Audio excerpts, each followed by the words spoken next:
Sesifikile lesikhathi lapho abantu abadala bazali bethu esibahloniphayo bagucuka babe bantwana. Kwaze kwa-announcwa kuma-email lapha sebenza khona noma kwabizwa i-staff meeting kwathiwa ilanga le-end ye-function ilanga leli siyobe siya endaweni enjena. Ngicela kube nekomidanyana kusho umphathi, ngicela kube nekomiti nje elincane elizawuhlela i-end ye-function, catering ne-transport ngoba ngeke siyenzele la ofisini indawo ayikho. Hayi, bazali bethu bagucuka babe bantwana. Umuntu bekathi akanamali unyaka wonke, ivele imali ibe khona yokuthenga impahla zetimu. Mhlawumbe vele itimu seyi-announce-iwe kwathiwa yi-all white, uyothenga le mpahla ezimhlophe, abuye ne-camping chair, abuye ne-cooler box. Nizawumangala sekakhipha lezinto soyafitha ucela abantwana ukuthi bamshuthe. Ikomiti ayisaphumuli, le komiti ecokwe ngumphathi ukuthi ihlele indaba ze-end ye-function ayiphumuli.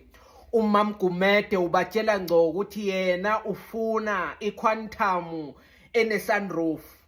Hayi bo, hayi izodura leyo quantum, hayi leyo quantum iyadura mani. Sithe nje abasinike noma ngiphi ikhumbi sizohamba ngayo isimikise le Bad Plus e-Forever Resort la kuyokwenzelwa khona i-end ye-function. Athi umam Gumede ngeke.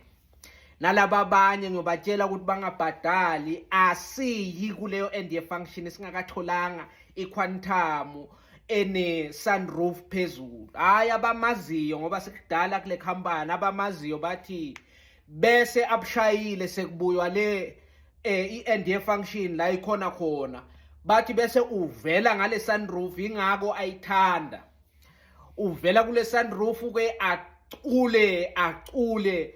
Umuntu okhala kubantu abakhe ngokuthi uhlushwa idolo ufike ashaya ama-brutal fruit amabili la kwenzelwe khona i-end ye-function. Hayi, emva kwalapho uyoshaya le itayera zakudala zama-1960s 1970s. Phela vele sosele na 1 or 2 yomnyaka ukuthi aphume emsebenzini.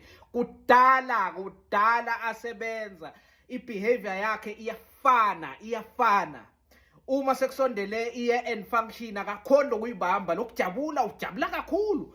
Wonke umuntu adibana naye amaziyo ukuthi uyasebenza emamall, uyambuza niyaphi nina for end ye-function, niyaphi? Ungafunga ukuthi umntwana uya ku-trip yakhe yokuqala yasesikolweni. Hayi, bazawusha abanye, hayi no siyoyenzele ofisini. Hayi thina siye Bad Plus e-Forever Resort ngibatshele kahle kukomiti ukuthi abasitholele iquantum evulekela phezulu. Hayi bo, hayi angeke agcine lapho, uyaya komunye unkani umuntu osebenza nabasonta naye, uyababuza, hey nina niyaphi babuyi bani for i-end ye-function? Hayi cha, thina sizophuma siye e-restaurant thizeni. Hawu, hayi thina siyaphuma siye Forever Resort. Ngibatshele kahle ukuthi sifuna iquantum evuleke phezulu. Uyayibona lehlaza yakababuyi bani, ngifuna bachashe leyo. Ngibatshele kahle ngathi ngeke sibhadale nabangani bami engisebenza nabo. Wonke umuntu uyotshelwa ngale end ye-function ke ne-quantum evuleke phezulu ayoba igibelile ngelanga le-end ye-function. Bazamnika ke isitifiketi sokuthi ufika early emsebenzini. Nalokufika early akusikuthi vele kuba inhloso yakhe, cha, uhamba ngebhasi. Manje le bhasi ifika early before 7, bonke bathola yena, baphathi bathola yena. Hayi, bazamnika leso certificate sokuthi ufika early. Hayi ke leso certificate angeke kushaye umsombuluko emva kwe-end ye-function, siyobe sesifrenyiwe lapha. Bazukulu, wonke umuntu ozayo ngoDisemba ngoChristmas uyobatshelwa ukuthi mina akwenzeki kube ne-end ye-function kunikwa ama-award ngingatholi lutho. Namanje bangidlela umona, kahle kahle bekumele ngithole nase-uniform, mara banginikele sokuthi ngifika early kuphela ngoba bathanda uyibani bamnika yena lese-uniform. Kodwa nje zoyi-2 lezo certificate bekumele zize kimi. Hayi bazali bethu, yabona bese kwi-end ye-function mina sengiyazi vele ukuthi uChristmas wabantu abadala. Le impahla, lama camping chair, le njabulo yokuthi kube kuyiwa endaweni ethile kuyokoswa kunikwe ama-award lento leyo iyenza bangalali.